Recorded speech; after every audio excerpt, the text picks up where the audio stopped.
प्यारे बच्चों, आज ऑनलाइन क्लास में आप सभी का स्वागत है। आज हम हमारे आसपास के पदार्थ नामक पाठ का अध्ययन करेंगे। इससे पहले हमने पदार्थ के बारे में पढ़ा था। आज इस क्लास में हम ये जानेंगे कि पदार्थ के भौतिक स्वरूप की क्या विशेषताएं होती हैं।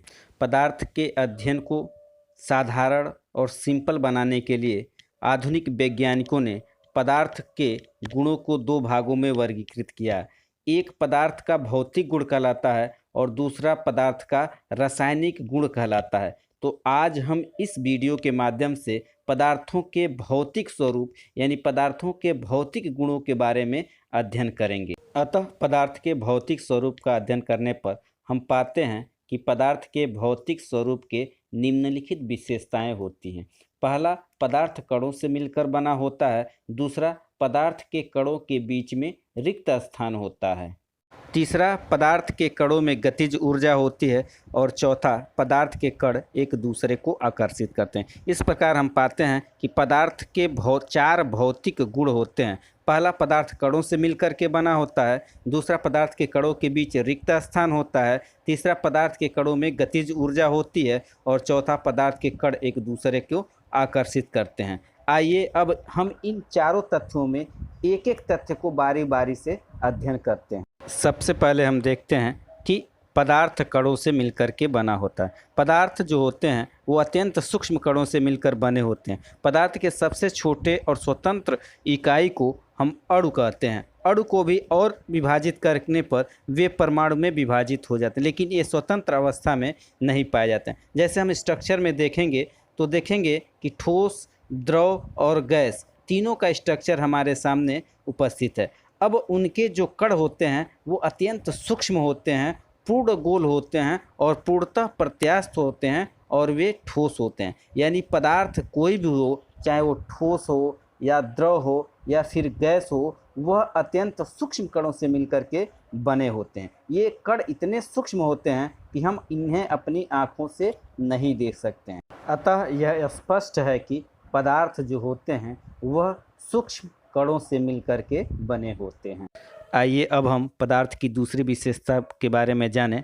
तो पदार्थ की दूसरी विशेषता है कि पदार्थ के कणों के बीच में रिक्त स्थान होता है। अर्थात जो भी पदार्थ होंगे उनके कणों के बीच में रिक्त स्थान होता है, जिसे हम अंतर आणविक अवकाश कहते हैं। जैसे पानी में जब हम चीनी को डालते हैं तो चीनी के कण छोटे छोटे टुकड़ों में बंट जाता है और वह पानी के आणविक अवकाश के मध्य में घुल जाता है।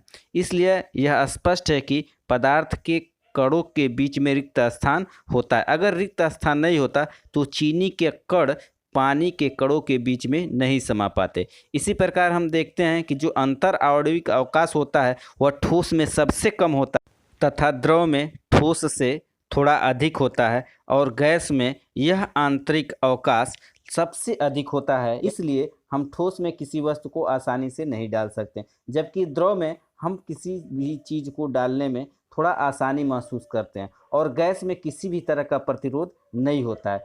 अतः यह स्पष्ट है कि ठोस के अणुओं के बीच में रिक्त स्थान सबसे कम होता है। द्रव में रिक्त स्थान ठोस की अपेक्षा अधिक होता है और गैस में रिक्त स्थान सबसे ज़्यादा होता है। इसलिए गैस के अणु आपस में चिपकते नहीं हैं बल्कि दूर दूर फैले रहते हैं। इसलिए हम वायुमंडल में आसानी से अपने हाथ पैर को चला सकते हैं। आइए पदार्थ के तीसरी विशेषता के बारे में जानें कि पदार्थ के कणों में गतिशीलता होती है। यानी प्रयोगों द्वारा यह पाया गया कि पदार्थ के कणों में गति होती है, जिसके कारण उनमें गतिज ऊर्जा पाई जाती है।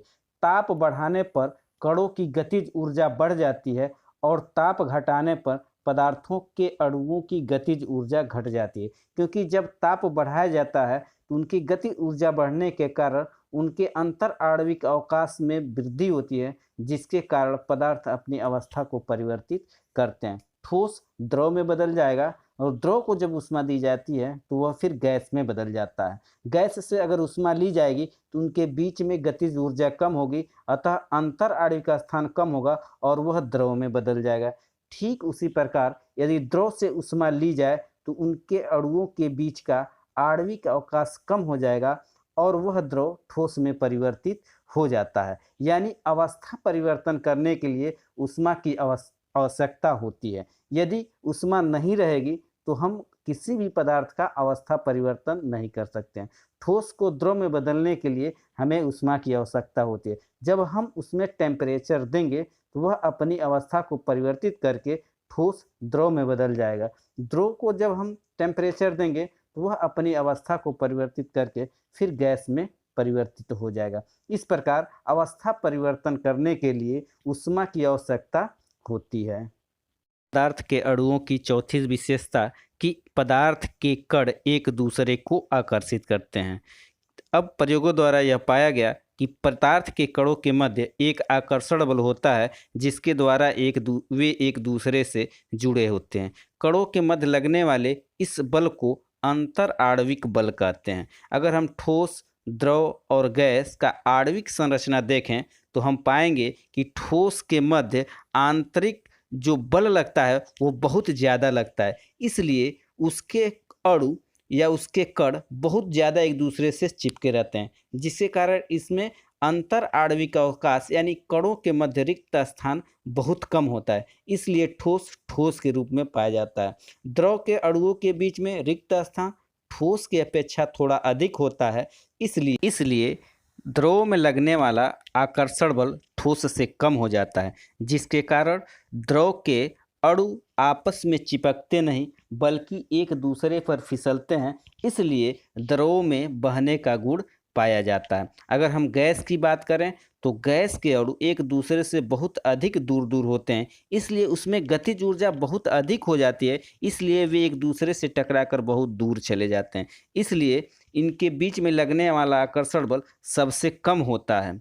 अब हम फिर से देखें तो देखेंगे ठोस के अणु काफ़ी पास पास हैं, इसलिए उनका अंतर आणविक बल बहुत कम अधिक लगता है, इसलिए उनके बीच में जो रिक्त स्थान होता है बहुत कम होता है, इसलिए जो ठोस होते हैं उनका आयतन और आकार निश्चित होता है।